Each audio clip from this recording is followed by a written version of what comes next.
I've always loved the art of bringing the visual form of a comic book and the literary art of a comic book together. And it's sort of the in-between of watching a movie and reading a book. There's comics in the middle. And so I think there's a really great opportunity for people who want to be writers to start off in comics, because it's like you can have what you're describing visualized by an artist, which is something that you really don't get an opportunity to do anywhere else. So I'm Blake Barnes. I'm the creator and editor of Jackson Comics, which is an anthology comic book series that features only Mississippi artists. It came out in 2022. We've released 2 issues now, and early works on our 3rd one. After meeting so many artists around Jackson and Mississippi, I realized that there was a lot of potential to actually make a comic book.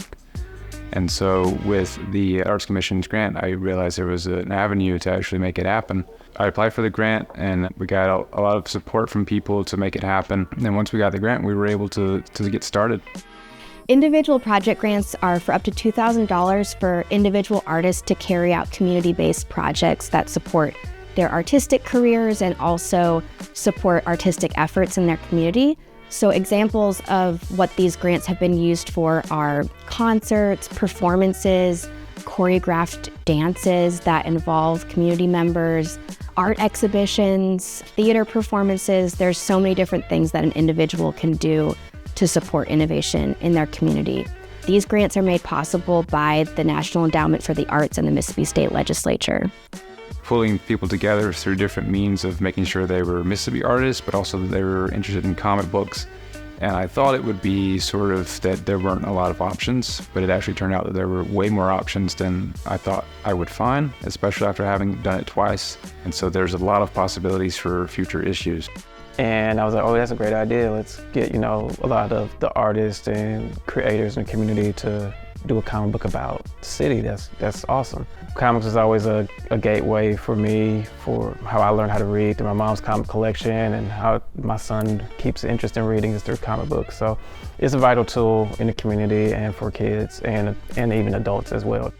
I was one of the first artists that was a part of the anthology, and the theme of that one is home, and like what home means to us and how do we interpret it.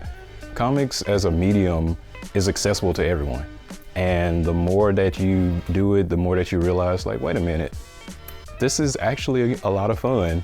The process itself is a lot of fun. And Jackson Comics is important because it gives people a way of getting their stories out.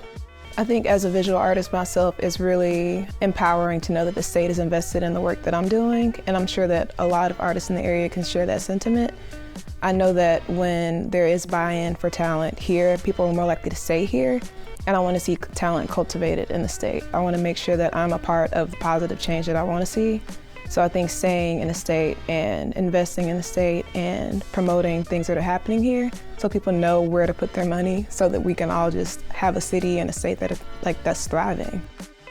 Without the state funding that we got from the Mississippi Arts Commission, this project would have definitely not have been made, and it would have required just so much more funding than we would have been able to get from the get-go.